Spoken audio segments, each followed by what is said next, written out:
Shalom, all praises to Yahweh, Hashem Yahweh Shai, Hashem Harakah Kodash. Double honors unto the apostles and elders of great millstone who rule well, and shalom to the hopeful elect. It's the Paya Allah coming back at you with prophecy and news and prophecy, right? And I got an article here from Forbes.com, and this is really a forerunner, right, through the spirit for the RFID chip, which is the mark of the beast. It's basically the establishment of a.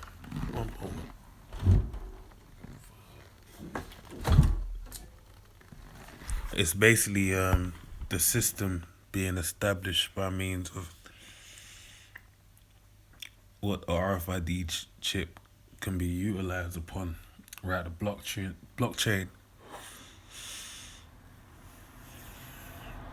and things of that nature. All right.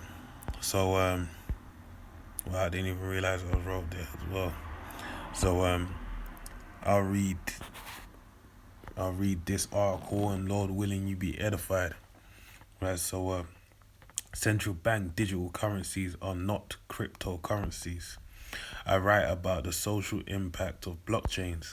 All right.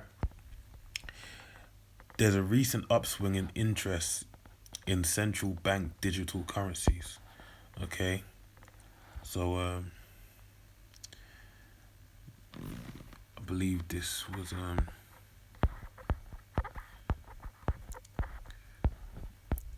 something this is some information that was basically recently been released.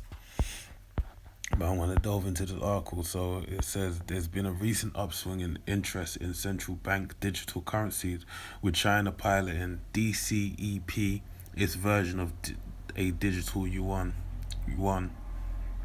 aggressively, and several of the most prominent central banks in the world, including the Federal Reserve and European Central Bank, commenting on their implementation of a CBDC, or central bank digital currencies, indicating that central banks around the world are looking at the positives and negatives of offering a general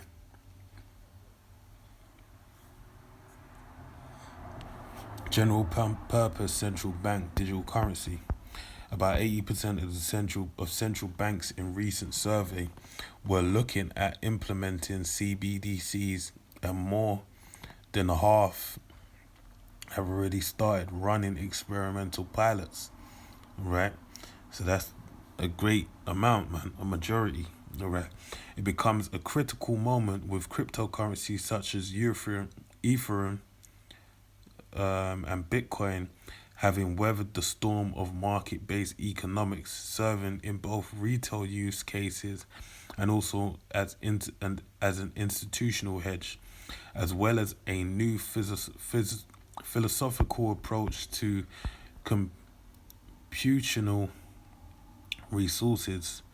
The economy is being reshaped in fundamental ways during COVID-19, and digital retail currency backed by central banks might be next. All right. So basically, you see that you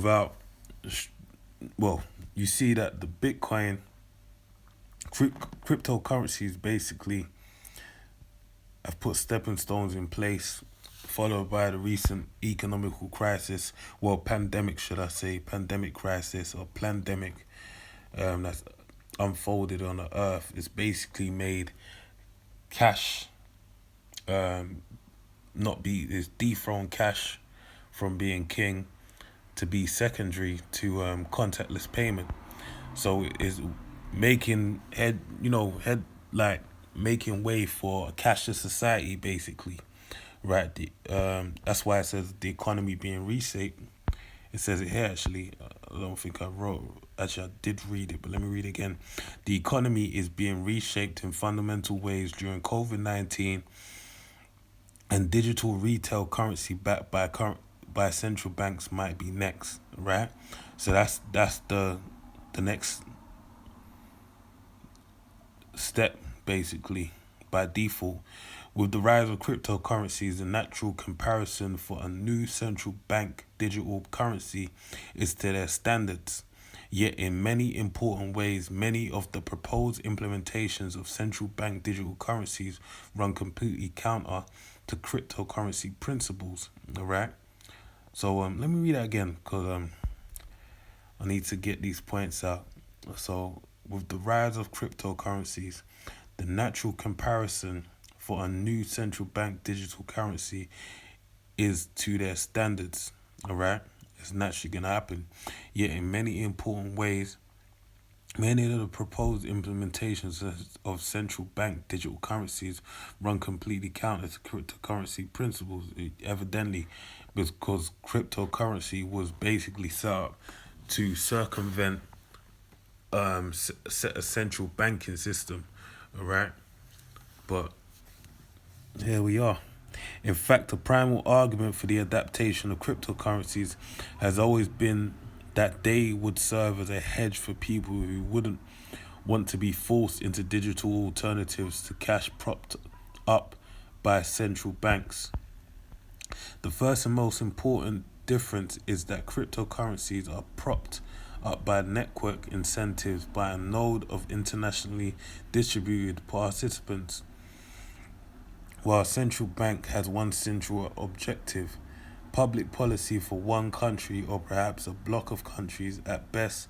This makes for a critical difference.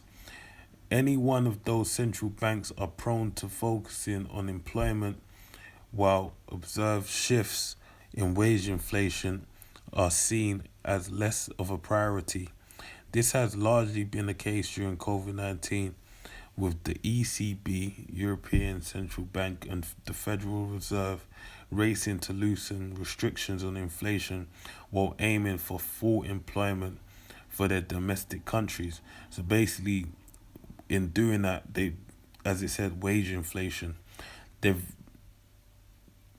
basically the money in your pocket is lost lost value overnight, more or less. That's the most simplest way I can put it. Whereas there'll be a hedge for cryptocurrencies because you can't, no one can just jump up and do that. All right. Secondly, the idea, and that shows you why it's imperative for the central banks to basically corner the market in terms of crypto with digital currency. All right, because in them doing that, they still maintain control over the people. All right, and the people not understanding that cryptocurrency and digital backed a digital currency from a central bank is actually two different things. All right, we've totally, as this article has already been saying, you've got two different incentives. All right, but they come across and seem like they're doing the same thing, but it's totally different. All right, so reading on, it says secondly, the idea of privacy and self custody is not going to be inherently respected with the CBDCs as it is with cryptocurrencies. Central banks are adjacent to the tax authorities that work hardest to enforce anti money laundering provisions. Their relationship is akin to the relationship between police officers and prosecutors, or between yeah, or between different departments in university. The key policy question facing CBDCs that are being built in accordance with the regulations of their adjacent agencies is who should have access to the data, not whether the data should exist at all. Now, this is the great thing about having cryptocurrencies out there, man. Which I believe there's information out there, but as far as my mind, what I believe is that I believe it's a CIA basically operation. The cryptocurrency starting with Bitcoin, all right, and basically is softened, made people very used to dealing with that kind of platform, and as well as and that's on one side of the spectrum. You know, with this man, he likes to control all aspects of the alternative. You know, all aspects of like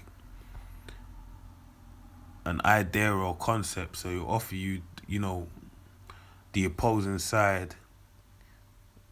He will offer you two choices, and it will seem like the one that opposes is in direct rebellion to the norm is like a rebellious way to go, but he's actually in control with that as well. If you understand, I hope you understand what I'm saying. But anyway, reading on, it says, so basically, they don't know who's gonna have access to the data, but obviously, they got a back door for the data, so they know everything you're doing. Whereas the cryptocurrency, which is being used on a black market because it has no footprint, as far as I know, or fingerprint, so you can utilize it to pay for, things within the black market. So one has total privacy for you, and the other has all your privacies taken away. All right. So it wouldn't be hard to see false metadata attached to every transaction with a CBDC selectively disclosed to certain agencies. In practice, only cryptocurrencies would allow you to transact between borders without forcing yourself into regulatory regime of one country or another, following you to express how much data you want to share about yourself. Right, so you control it, you're on the driving seat. The default assumption that the people using the privacy preserving technologies as being presumptive of criminal activity, something the Department of Justice in the United States recently opined, and a recent push by many of the same countries advocating for limits on end-to-end encryption. You had a big push for that because you had a lot of cases in mainland Europe and over here in England with a criminal network where they were using encryption, end-to-end encryption, phone calls, texting to run their criminal enterprises, all right? While pushing forward the digital central bank currencies should give people pause as to how faithful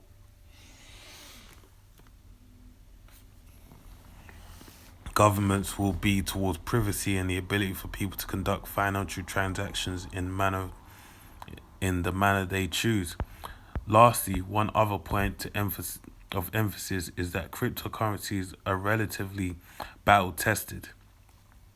They there are many reasons to attack the underlying system across the variety of attack services, vulnerabilities in exchanges that many people use to transact, issues at self-custody and identification of the wallet addresses after reuse, the possibility of a chain-wide attack, such as 51% attack. All right. But I can read on and read on into this. But the point is, it's already been touched upon. The main point of this whole article, among all the points that I made, is the fact that the central banks are making 80% of the central banks are looking to implement a digital currency, and some have already started in doing so. So basically, what you're seeing in that the digital currency, right? In order for you to actually utilize that currency, what would you need? A card, all right, as it stands today. What's inside that card? NFC or RFID technology, all right, for you to tap and use that money, or to insert your card, which is out of fashion. Chip and pins gone out of fashion. Now it's about contactless payment, all right? So what's the next natural step? Is for the RFID chip or NFC to be put inside the flesh of the people, all right, and for them to scan and buy. Now, by and large, everyone's aware of the RFID chip technology, and they believe that that's the next thing the government wants to do.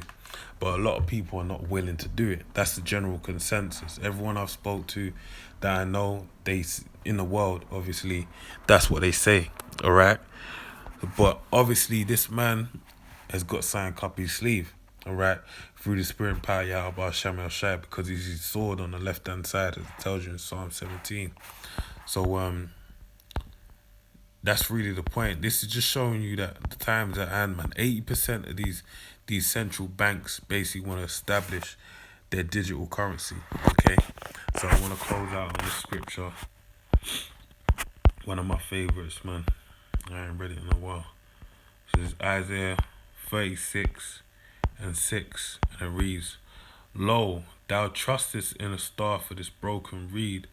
On Egypt, alright, the reed here is talking about the cannula, right, which is basically utilized to insert a RFID chip into a person.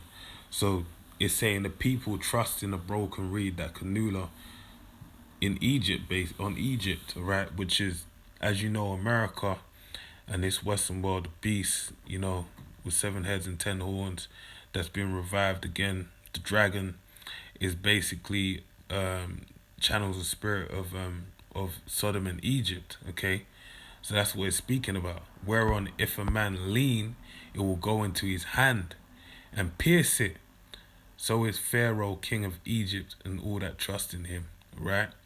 So basically, if you have trust in the king of Egypt, then you're basically gonna take this chip. Okay. So, hey, as you can see, 80% of banks are working on building a digital currency which is totally separate from cryptocurrency. Cryptocurrency is true to its name. It's a hidden currency. But central bank digital currency is just that. It's a digital currency where the data can be, so on